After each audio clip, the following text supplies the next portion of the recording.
um, marami pong magtatanong, wala po bang presumption of innocence na parang doon sa pagtanggal sa kanya ng mula sa roster ng mga miyembro po ng NPC, ng inyong partido, ay meron na kagad na halos parang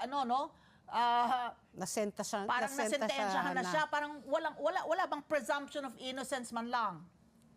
Maganda yun ang magandang tanong kaagad, kasi sasagutin ko agad yan na sabihin na hindi po kami korte. Ang NPC hindi kami korte, hindi nga kami kasama doon sa investigasyon sa Kongreso. Pero kapartido namin to. Meron kaming bigyan ko kayo ng background na about a few weeks ago, nung nagkaroon kami ng signing with a coalition with the PFP, yung Partido Federal ng Pilipinas, present siyempre yung mga governors namin, at nandun si Governor Susan Yap. Nag-meeting kami, nag-usap kami, kasama Secretary General namin, aming Presidente, si Jack Dwabit, at saka si Mark Inbelga, aming tesorero. Pinag-usapan namin to. Sabi namin kay Governor Yap, ano ba nangyayari talaga dyan? Hindi naman namin alam ang istorya dyan sa baba. Kailan ba naging member sa atin yan? Anong nangyayari? Ano ang sitwasyon? So, anong nangyari? Nag-imbestiga ng sarili si Governor Susan Yap. At after a while, a few days ago, pinadala niya sa akin yung sulat na ayon sa investigasyon nila. At yung mga nakalagay sa sulat, yun lang ang pwede natin pag-usapan. Hindi ko naman dapat panggitin na yung mga pinag-usapan namin privately. So, yung laman ng amin doon, paliwanag ang partido namin, based on principles of honesty and integrity. Yung aming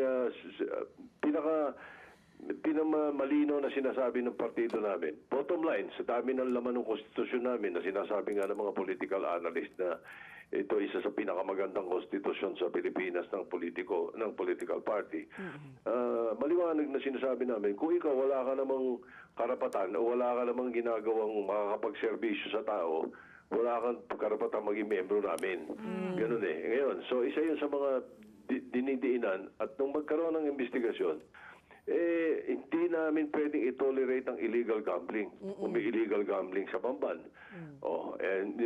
Meron kaming hindi pwedeng i-tolerate na iba pang mga nangyayari. So, we, as the party stands on honesty and integrity, character, and now that the citizenship is in question, kami ang pananaw ng leadership ng Tarlac ay mas mabuting hindi namin siya membro. Dahil sa kinasusuotan niyang problema. Ngayon, hindi lang minsan nangyari sa amin yan. Lately, kung tutusin, itong si Congressman Arnie Teves, tinanggal namin.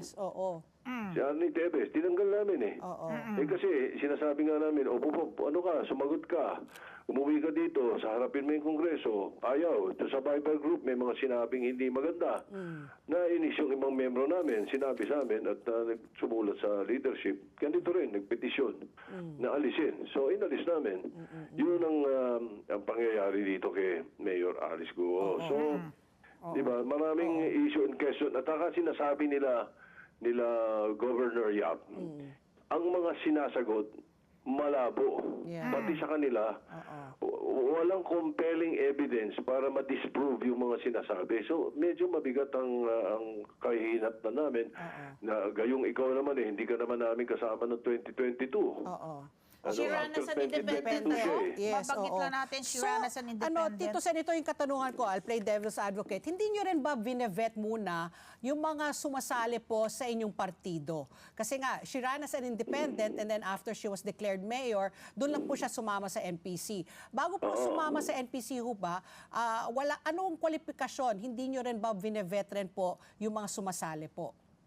Meron ganun yun, lalo na sa local level. Kaya lang, look at the situation there. 95% ng mga local officials sa Tarlac ay MPC. Yun ang home province ng founder namin Cojuangco. Ni Ambassador Danding Di ba? So, 95% yun. Merong nanalong hindi amin at gustong sumali sa amin, abay tatanggapin ng partido yun. Ganun yun. Wala ka namang masasabing at that time, wala ka namang masasabing 2022 sa isang nanalong mayor. Una, gusto siya ng mga taga-Banban. Overwhelming ang boto sa kanya. Anong dahilan para hindi namin siya tanggapin? Elected official siya. Siyempre, lahat naman ng mga political parties, lalo na pag elected official ang gustong sumali, ay Antimano ay tatanggapin. At wala namang nakikitang pwedeng magkaroon ng bahid ang betting sa kanya. Let's get together. Sunday 25.